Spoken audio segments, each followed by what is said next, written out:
The young and the restless spoilers. The night had already fallen over Genoa City, and as darkness enveloped the sky, a bitter and turbulent atmosphere began to build within the halls of the Newman mansion.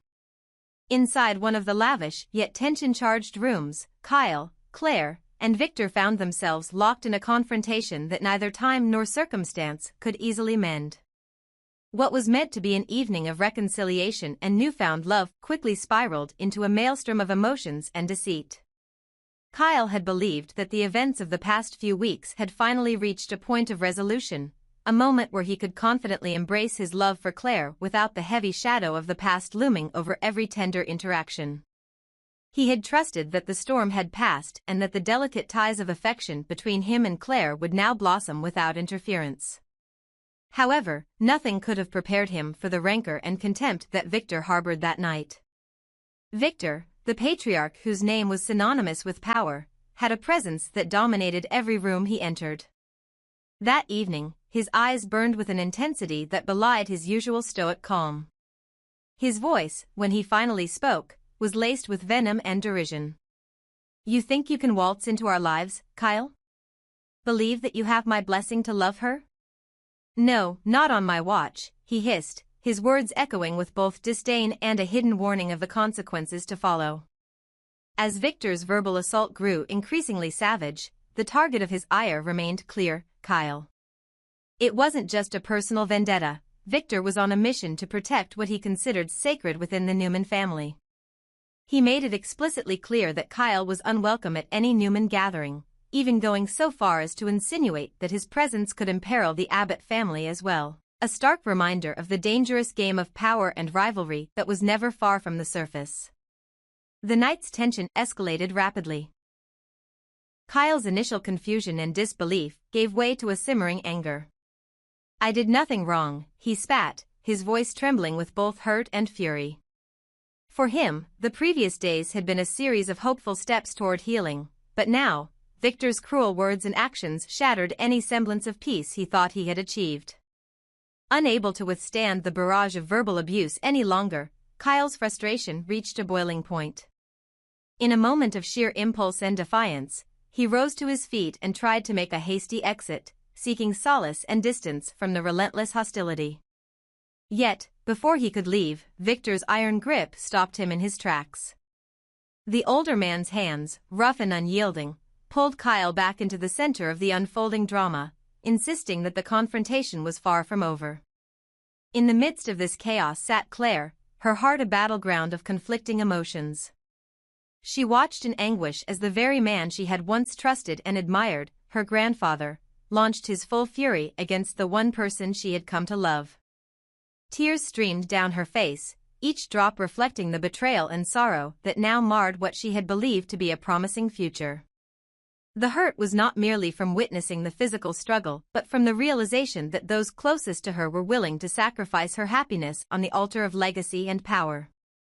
The tension in the room was palpable, a thick fog of hostility that seemed to swallow any remaining hope.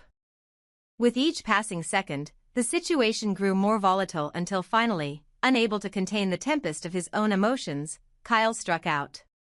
His fist, fueled by a mixture of desperation and repressed anger, connected with Victor's jaw.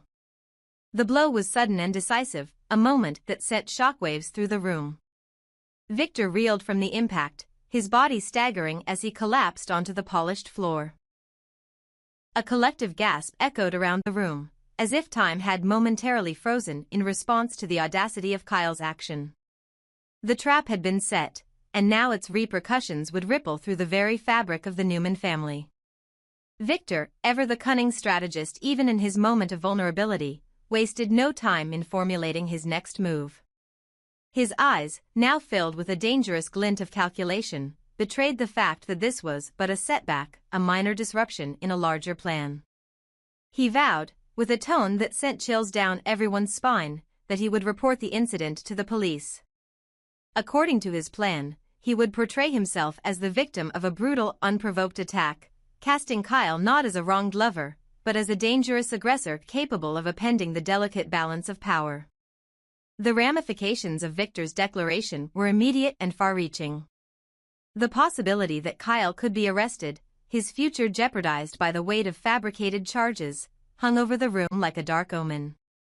The night had transformed into a veritable battleground where alliances were tested, and long-standing enmities reignited with brutal force. In the midst of this unfolding tragedy, a new layer of conflict began to emerge. Jack, who had always held a protective stance over the Abbott family, found himself growing increasingly resentful. In his eyes, Claire's decision to embrace Kyle, despite the glaring dangers and underlying tensions, was nothing short of reckless. The repercussions of that fateful evening were just beginning to unfold, and Jack's simmering disdain for Claire's choices promised to fuel even greater discord in the days to come. The ripples of that violent encounter were destined to reach far beyond the walls of that fateful night. In the complex web of interwoven relationships that defined Genoa City, every action had a consequence, every whispered accusation a ripple that could undermine decades of carefully constructed power dynamics. Victor's calculated aggression, Kyle's desperate defiance, Claire's tear-streaked sorrow, and Jack's burgeoning anger were all pieces of a larger puzzle, a puzzle that threatened to destabilize the fragile peace between two of the most formidable families in the city. As the night deepened, the once promising glimmer of reconciliation was replaced by a foreboding uncertainty. The Newman mansion, usually a symbol of opulence and control, had now become the stage for a tragedy that promised to alter the course of many lives. Each character, bound by their own ambitions and haunted by personal demons, now faced the stark reality that trust was a luxury they could ill afford. The echoes of that violent clash would resound for weeks, if not months, as alliances shifted, secrets were unveiled, and the quest for power turned ever more ruthless. For Kyle, the consequences of that one impulsive act were only beginning to take shape.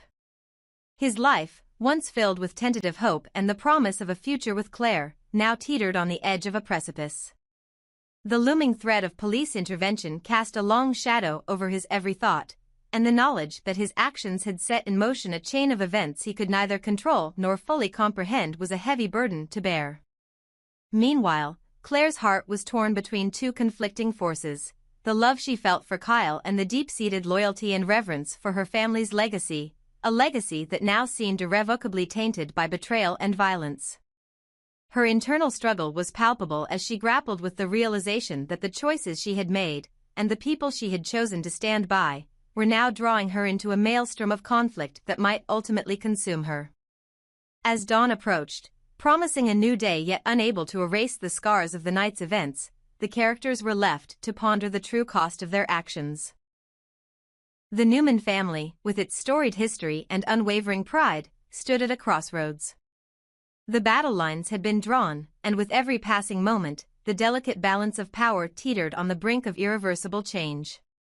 In the aftermath of the confrontation, as the first light of day began to illuminate the darkened corridors of the mansion, each character was forced to confront their own demons.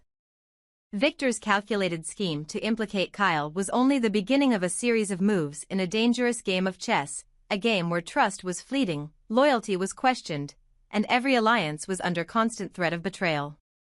The repercussions of that fateful night would not be confined to the pages of family history. They would echo through boardrooms, courtrooms, and whispered conversations in the shadowy corners of Genoa City, forever altering the dynamics between the Newman and Abbott families.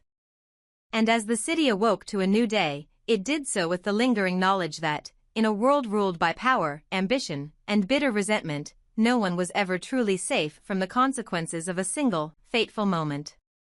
This night of bitter conflict, raw emotion, and calculated vengeance serves as a grim reminder: in the intricate dance of love and power, every step taken can lead to unforeseen consequences. Each character, bound by their desires and haunted by past grievances, is now entangled in a web from which escape may be impossible, setting the stage for a turbulent future that promises more betrayal, heartbreak, and the relentless pursuit of dominance. Victor Newman lay sprawled on the polished marble floor, his vision blurred from the unexpected blow Kyle had delivered moments before. Fury coursed through his veins like a wildfire, fueling an almost feral need for retribution. No one, not even the fiercely protective members of his own family, had ever dared to strike him in such a brazen and public manner. The rage in Victor's eyes was unmistakable, reflecting a dark promise. He would avenge this humiliation, even if it was the last thing he did. Struggling to regain his composure, Victor propped himself up on an elbow and began to rise. His breath came in ragged bursts, each exhalation seething with an animosity that set the air crackling with tension. At the same time, Claire rushed over, desperation etched on her face. She placed both hands gently but firmly against her grandfather's chest in an attempt to keep him from surging forward. It took every ounce of her courage to stand between two men she cared about, one her beloved grandfather, the other the man she found herself inexplicably drawn to. "Stop," she cried, her voice trembling. Claire's gaze darted from Victor's livid expression to Kyle's equally stormy countenance. "Grandfather, please, not like this. You're not in any shape to fight him." Victor brushed her hands aside. "Do not tell me what I can and cannot do, Claire," he hissed. Yet, somewhere beneath his rage, a flicker of reason sparked. He was not a young man anymore. His body, while still formidable, had weathered countless ordeals, both personal and professional, and he knew, deep down, that he could not match Kyle's physical prowess in a direct confrontation. Still, that knowledge only further enraged him. Pride and resentment collided in his mind, fueling a murderous glare directed squarely at Kyle. "You have crossed the line," he warned, seething each syllable. "I will see to it personally that you pay for this. And when I'm finished, there won't be a shred left of your precious family's reputation or your father's company." Kyle's nostrils flared with adrenaline. A bead of sweat dripped down his temple as he stood there, heart pounding from the aftermath of his impulsive punch. The moment he had struck Victor, a profound sense of dread had washed over him, an awareness that he might have just walked into the most cunning trap ever laid. Guilt mingled with lingering anger, and he fought to keep his composure. Did he regret hitting Victor? Possibly. But the tidal wave of invective and the brazen attempts to keep him away from Claire had pushed him beyond his breaking point. Now, as he stared back at Victor, all he felt was a painful blend of defiance and the dawning realization that he had ignited a war that would not be easily contained. Claire's eyes brimmed with tears. She had never seen her grandfather so unhinged, and she trembled under the weight of what might come next. The Newman patriarch was legendary for his vindictive strategies. A single call to the right person could destroy families, ruin careers, and decimate entire legacies. Claire understood that Kyle's punch wasn't just a rash outburst, it could serve as the catalyst for the destruction of the Abbott family, as well as the annihilation of everything Kyle held dear. "Grandfather," Claire pleaded again, pressing a trembling hand against his shoulder. "Please, don't make this worse than it already is. You'll only hurt yourself, and everyone else."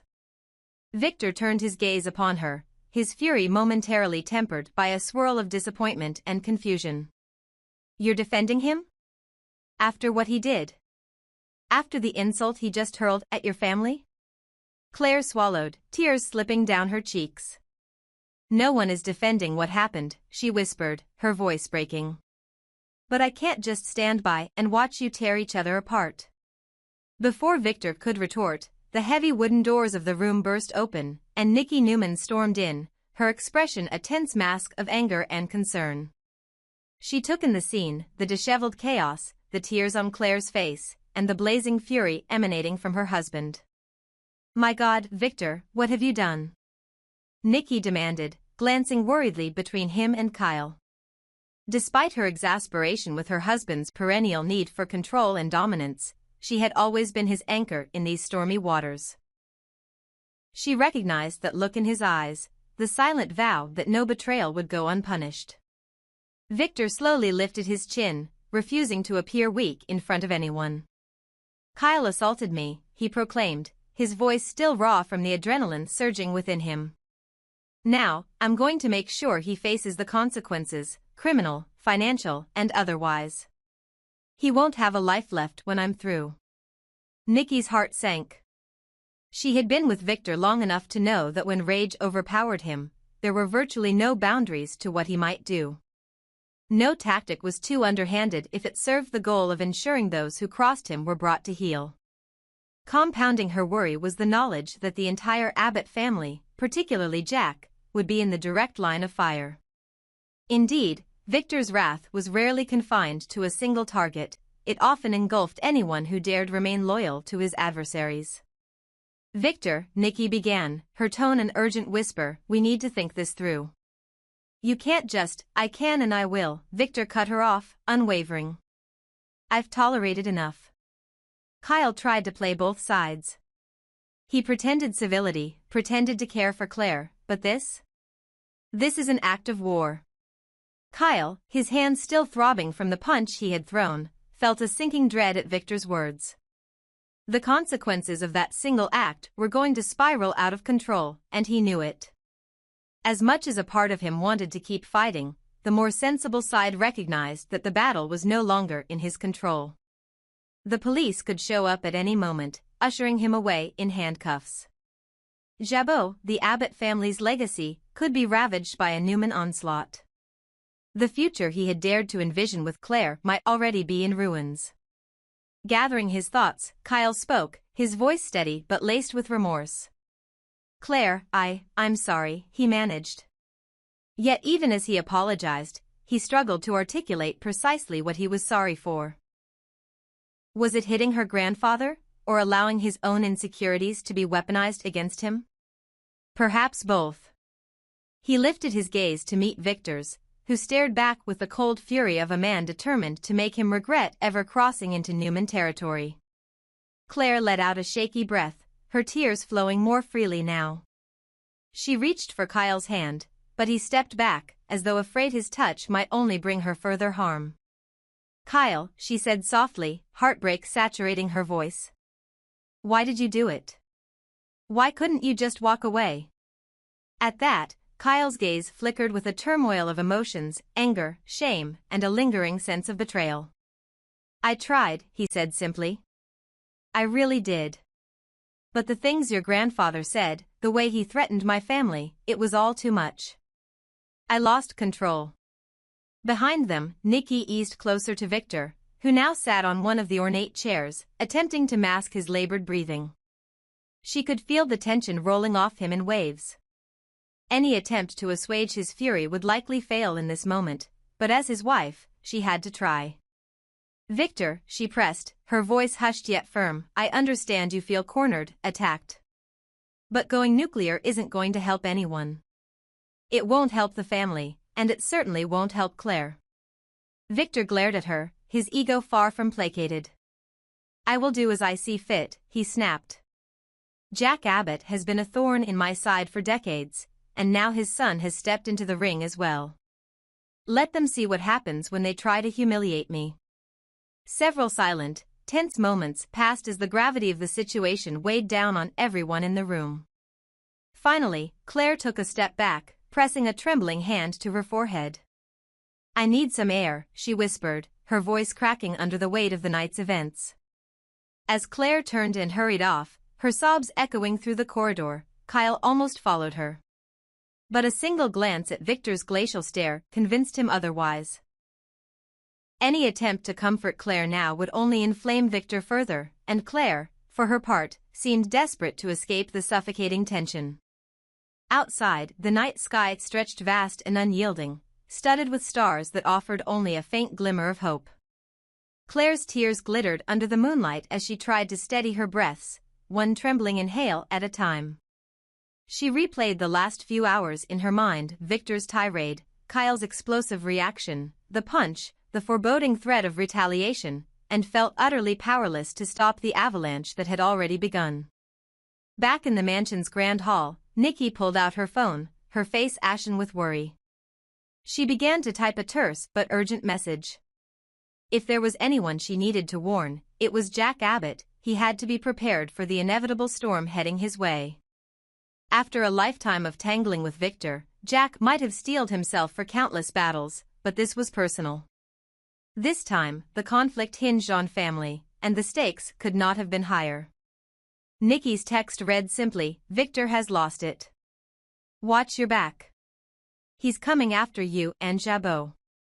She sent the message and pressed the phone to her chest, hoping against hope that Jack would have the sense to reinforce his defenses, both corporate and personal, before Victor launched his campaign of destruction. As if on cue, Jack's phone buzzed in his penthouse across town. He picked it up, read the message, and closed his eyes. "Damn it, Kyle," he muttered under his breath. He had heard vague rumors about a confrontation but had dismissed them as typical tension between the families. Now, seeing Nikki's urgent warning, he knew it was much worse than he'd anticipated. "Summer," he called out to the empty living room, despite knowing she wasn't present. The echo of his voice hung in the air, a testament to how alone he suddenly felt. Kyle's impulsiveness, combined with Victor's vindictive nature, would undoubtedly spell trouble of the highest order. His first instinct was to storm over to the Newman mansion and confront Victor directly, but experience told him that rashness was seldom rewarded. Instead, he forced himself to remain calm, to strategize, to consider the best course of action to shield his company and family.